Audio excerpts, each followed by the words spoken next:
যে নামনি অসম আৰু মধ্য অসমৰ বচাব নোৱাৰিব ইয়াৰ তাৎপৰ্য কি এতিয়া আপুনি ছেটটো জনগাঁথনিৰ পৰিৱৰ্তন ৭২ চনৰ ভোটাৰ লিষ্টখন লওক আৰু আজিৰখন লওক ইমান ক খ এটা মোক সুধিব লাগে নে ৭২ চনৰ বিলাসীপাৰা টাউনখন কেনেকুৱা আছিল আজি কেনেকুৱা আছে ধুবুৰীখন কেনেকুৱা আছিল আজি কেনেকুৱা আছে ইয়াৰ প্ৰতিকাৰ কি হ'ব ইয়াৰ প্ৰতিকাৰ যিটো কৰি আছো না লাহে লাহে স্লো পয়জন দি আছো হৈ থাকিব লাহে লাহে মেডিচিন পৰিব পয়জন পৰিব সাৰ পৰিব বিষ পৰিব ঘাঁহ পৰিব সব লাহে লাহে লাহে লাহে ঠিক হ'ব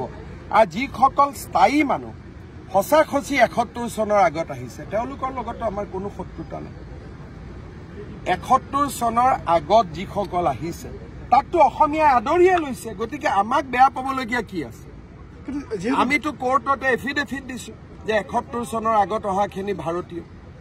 আমিতো কাকো বেয়া ভাবা নাই কিন্তু যিবিলাক যোৱাকালিও ২৬ জন আহিছে আমি খেদিছো গতিকে যি সদায় আহি আছে সেইখিনি মানুহকতো মিয়া মানুহে সোমাব দিব নালাগে নিয়ম মতে যদি আইনৰ মতে চাব যায় ফৰেষ্টতো আমি এনেকুৱা নহয় যে অকল মিয়াক এভিকশ্যন কৰিছো কোনোবা যদি বেলেগ এতিয়া যে আমাৰ ওৰিয়াম ঘাটত এভিকশ্যন হৈছে তাত বেলেগ জাতি উপজাতিৰো মানুহ আছিল তেওঁলোক উঠি আহিছে এনেকুৱা নহয় যে অকল মিয়া মানুহক এভিকশ্যন হৈছে কিন্তু প্ৰতিবাদটো মিয়া মানুহখিনিয়ে কৰে তেওঁলোকে আইন মানিব নোখোজে আইন নামানিলেতো নহব ভাৰত এখন আইনৰ ওপৰত স্থিত ৰাজ্য কিমান বিঘা মাটি এজনে ৩০০ বিঘা আৰে মোৰে নাই ৩০০ বিঘা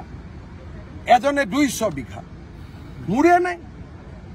৩০০-২০০ বিঘা মাটি কোনোবাই যদি লৈ থাকে মানুহৰ খং নুঠিব নেকি আপোনালোকৰ আছে কাৰোবাৰ ৩০০ বিঘা ২০০ বিঘা নাই ৩০০-২০০ বিঘা মাটি এজন মানুহে লৈ আছে খং উঠিব নে নাই